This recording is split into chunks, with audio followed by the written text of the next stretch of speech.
اعوذ باللہ من الشیطان الرجیم بسم اللہ الرحمن الرحیم۔ میرے واجب الاحترام معزز سامعین گرامی قادر، میرے پیش نظر ایک بہترین کتاب ہے جس کا نام انوار فی تذکرۃ الاطہار ہے، اور یہ سید عباس شاہ صاحب جو بہت بہترین محقق اور بہترین صاحب مطالعہ شخصیت ہیں، ان کی تحریر کی ہوئی کتاب ہے جس میں انہوں نے چہارد معصومین علیہ السلام کی زندگی کے حوالے سے انہوں نے بڑے بہترین فضائل اور معجزات، کرامات، مناقب و معارف اس کتاب میں تحریر کیے ہیں، اور اس کتاب میں جناب رسول پاک صلی اللہ علیہ وآلہ وسلم اور جناب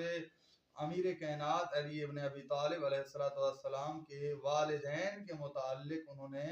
بڑی بہترین گفتگو کی ہے اور بہترین فضائل ان کے تحریر فرمائے ہیں۔ اس کے علاوہ جناب سیدہ عالیہ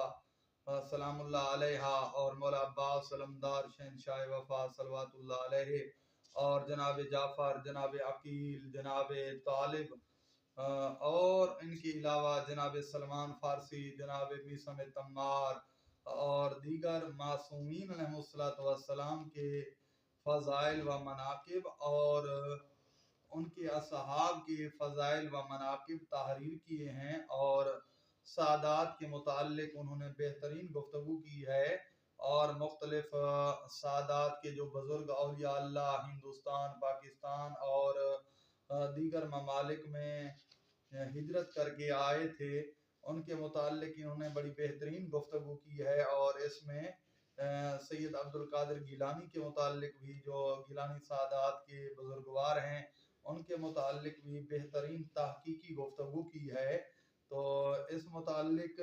میں کہنا یہ چاہتا ہوں کہ یہ بہترین کتاب ہے، جہاں تک میں نے اس کا مطالعہ کیا ہے اس میں عقد سید زادی بغیر سید حرام تحریر کیا گیا ہے، اور اس حوالے سے کافی دلائل بھی دیے گئے ہیں، اور اس کے علاوہ کافی مختلف مسائل و احکامات جو اختلافی ہیں ان پر بھی گفتگو کی گئی ہے، یعنی وضو کے مسائل جو اہل ثقیفہ اور شیعان حیدر کرار کے درمیان اختلافی موضوع ہے اس کے متعلق گفتگو کی گئی ہے، اور شہادت ثالثہ در تشہد نماز، کلمہ اذان، اقامت میں بہترین دلائل دے کر ثابت کیا گیا ہے قرآن و احادیث اور فرامین معصومین علیہ السلام سے، اور شیعہ کے لفظ پہ بھی بڑی بہترین گفتگو کی گئی ہے، یعنی شیعہ کب شروع ہوئے، کہاں سے شروع ہوئے، اور قرآن و حدیث میں ان کا ذکر کہاں پہ ہے۔ شیعان علی کے عنوان سے بھی ایک موضوع باندھا گیا ہے، باب لکھا گیا ہے، اور اس کے علاوہ بھی کافی ایسے قیمتی، نایاب اور بہترین جو معارف ہیں، مسائل ہیں، احکام ہیں، ان پر گفتگو کی گئی ہے۔ جناب جعفر طواب کے متعلق بھی، جعفر زکی کے متعلق بھی گفتگو کی گئی ہے، کیونکہ کچھ بد عقیدہ لوگ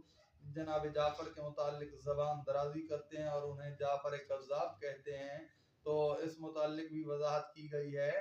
اور معصومین علیہ السلام کے فضائل، رسول خدا صلی اللہ علیہ وآلہ وسلم کا خطبہ،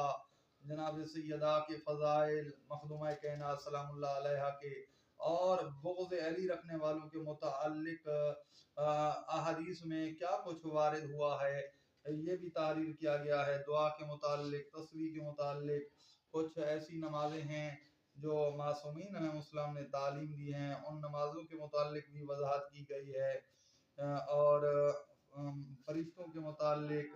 اللہ کی رسی کے متعلق یعنی حبل اللہ کے متعلق، اور کچھ معاشرتی برائیوں کے متعلق بھی گفتگو کی گئی ہے، جیسے غیبت ہے، زنا ہے، حسد ہے، شراب ہے، جوا ہے، گانے ہیں، یا مختلف معاشرتی برائیاں ہیں، ان کے متعلق بھی گفتگو کی گئی ہے، اور کھڑے ہو کر پانی پینے کے متعلق کیا حکم ہے، کسی مومن کے ساتھ مزاح کرنے کے متعلق کیا حکم ہے، اور امام حسین علیہ السلام کے فضائل اور ان کے قاتلوں کے متعلق بھی، ان کی سزا کے متعلق بھی اس میں بڑے بہترین انداز میں انہوں نے گفتگو کی ہے، اور قبیلہ بنو اسد کے متعلق، عظمت صحابہ کرام کے متعلق،